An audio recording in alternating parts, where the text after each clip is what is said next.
இதுதான் வெத்தலை கிழங்கு, ஆட்டுமுட்டி கிழங்கு, கொடியில கிழங்கு, இன்னும் ஊருக்கு பல பேருக்கு இந்த கிழங்கு இருக்குது. இது வந்து வெத்தலை போல இலை இருக்கிறதால வெத்தலை கிழங்குறாங்க. இது 6-7 மாத ஒரு பயிர் இது.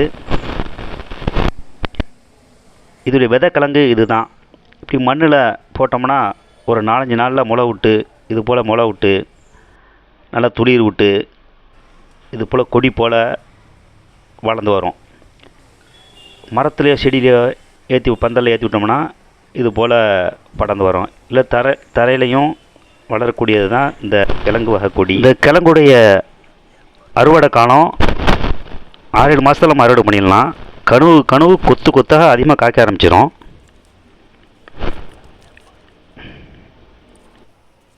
இந்த கிழங்குலேயே அரிய வகை கிழங்கு தான் சடவள்ளி கிழங்கு. இது வேர்லேருந்து கொடியாகவே வளரும். முடி வளரும். இந்த மாதிரி கொடியாகவே போகும். இது எப்படியும் அந்த கொடி 20-25 நாளுக்கு பிறகு தான் இலையே விடும். ஒவ்வொரு இலையும் பெருசு பெருசாக இருக்கும். இது செடி, மரம், கட்டடம் எதில் வேணாலும் ஏறிடுது. நம்ம வழிவகுத்து விடணும் அவசியம் இல்லை. இந்த மாதிரி கம்பு வைக்கலாம், இல்லைன்னா பந்தை கட்டி விடலாம், இல்லைன்னா அது பாட்டு எங்கே மரச்செடி இருக்கோ அதிலெல்லாம் ஏறிடுது. இது பாருங்கள், அதோடைய கொடியே மொத்தமாக இருக்கும். அதுக்கப்புறம் தான் இலையே விடும்.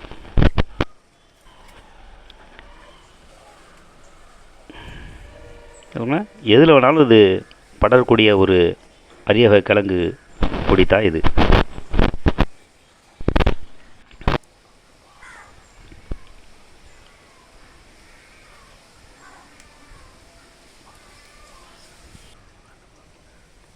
இது ஒரு கிழங்க பாருங்கள்.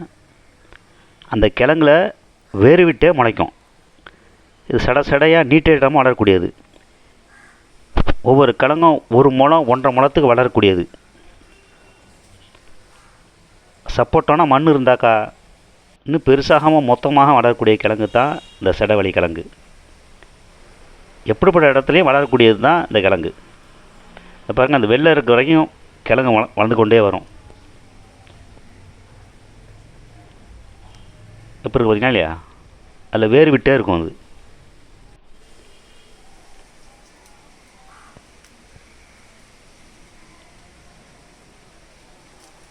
மேலே படர இதுக்கு வழி இல்லைன்னா கூட தரையில் விட்டாலும் படர்ந்து வளர்ந்து கிழங்கு காய்க்கக்கூடிய ரகம்தான் இந்த ஒரு கிழங்கு. இது ருசியும் சத்தும் அதிகமாக உள்ள கிழங்கு இது. இந்த கிழங்கை கறி குழம்பு, காய்கறி குழம்பு, சாம்பார் குழம்பு, கூட்டு பொரியல் எதில் வேண்டாலும் சேர்த்து சமைக்கக்கூடிய ஒரு அற்புதமான கிழங்கு இது. சூப்பு வச்சு சாப்பிட்டோம்னா உடம்புக்கு நல்ல ஹெல்த்தை கொடுக்கக்கூடியது. ஒரு இலையை பார்த்தீங்க இல்லையா, பெரிய பெரிய இலையாக இருக்கும். கிழங்கு அது போல் இருக்கும்.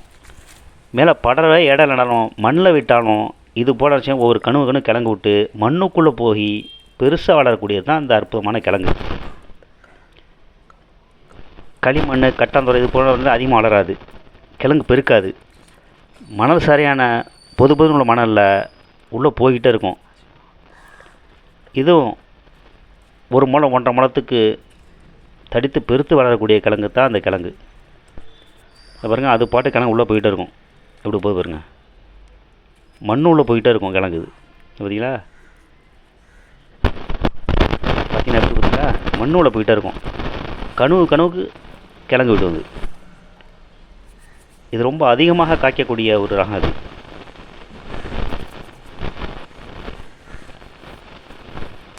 பார்த்தீங்களா, எவ்வளோ இதாக இருக்கு பாருங்க. இதை பாருங்க, தடித்து பெருசாக இருக்குது பாருங்க. இந்த வேர் விட்டு அது பாட்டு போயிட்டே இருக்கும்.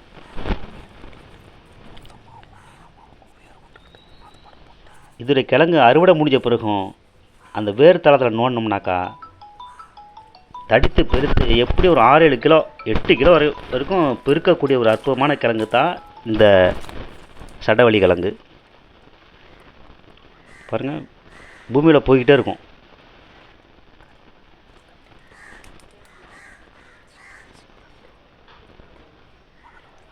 இந்த கிழங்குடைய செடி 2 வருட செடி இது. 3 வருடமான பிறகு அதை நோண்டி எடுத்தோம்னாக்கா அவ்வளோ பெரிய கிழங்கு இருக்கும். இது காய்ச்ச பிறகு இலை கொடியெல்லாம் காஞ்சி கீழே விழுந்துடும்.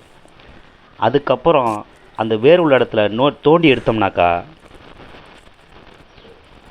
8-10 கிலோவுக்கு அந்த கிழங்கு இருக்கும்.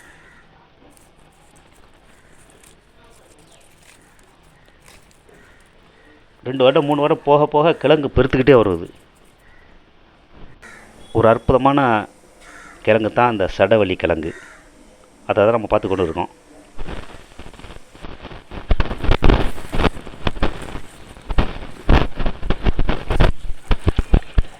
இது எங்கேயும் வளர முடியலன்றாலும் பாருங்க, தரையிலையும் தொங்கும், செவத்துலேயும் தொங்கும், எது போன்ற இடத்துல இருந்தாலும் இது முளைக்கக்கூடியது தான் அந்த கிழங்கு. இந்த கிழங்குடைய ஒரு சைஸையும் அது ஒரு தோற்றத்தையும் பாருங்கள் எப்படி இருக்குது.